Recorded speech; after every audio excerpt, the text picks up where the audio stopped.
Annie Chang was born to Mr. and Mrs. Chang in Brooklyn during World War II. Her father named her after the comic strip Annie he loved. At 21, she married her childhood love with her parents' approval. At 30, she and her husband took over her father's family grocery business from then until now, while raising and sending 3 children to college. All 3 graduated and obtained professions outside the family business while nurturing their families. After 44 years of marriage, her husband went home to join their parents.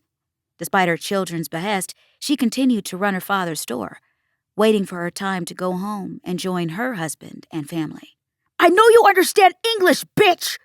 Eddie roared. "Money in a brown paper bag, now! Don't make me kill your old wrinkled ass!"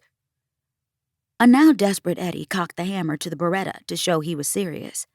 He clutched the gun tighter so she would not see him shaking. This was now big time for him. He did not want to go to jail, especially after spending a weekend in county lockup for a nickel bag of weed. He was still on probation for the misdemeanor. Working as a stock boy at the local dollar store was not getting him anywhere but bargain basement gear, fourth-rate women, and no respect. He couldn't even afford to keep his prepaid phone on. He just wanted the money to get a couple of nice things. He was well over his 2 minutes as Annie Chang leaned forward, turning up the volume so she could hear new rules. "God damn it, you fucking slant-eyed bitch!" Eddie yelled.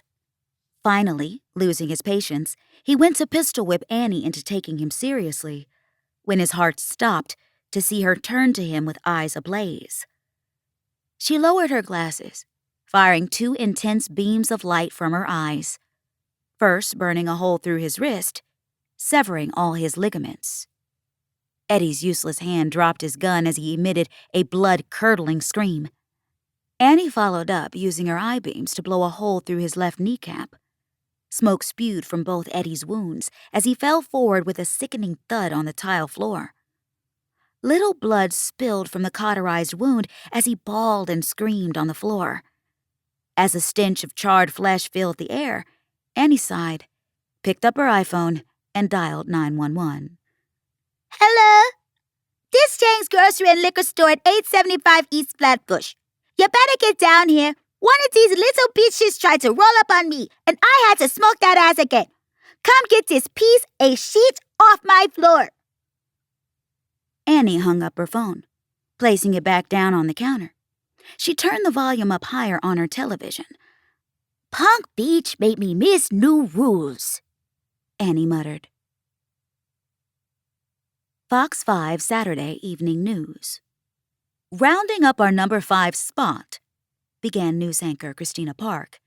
Another robbery thwarted at Chang's Grocery and Liquor Store in East Flatbush, Brooklyn. The suspect, identified as Edward Brown, was wounded when he attempted to rob Mrs. Annie Chang, the store owner, at gunpoint. Mrs. Chang, a registered superhuman, wounded Brown with her abilities, which was caught on tape. This would mark the 3rd time Mrs. Chang single-handedly prevented a robbery in her store. Mrs. Chang was not charged with physically injuring Edward Brown.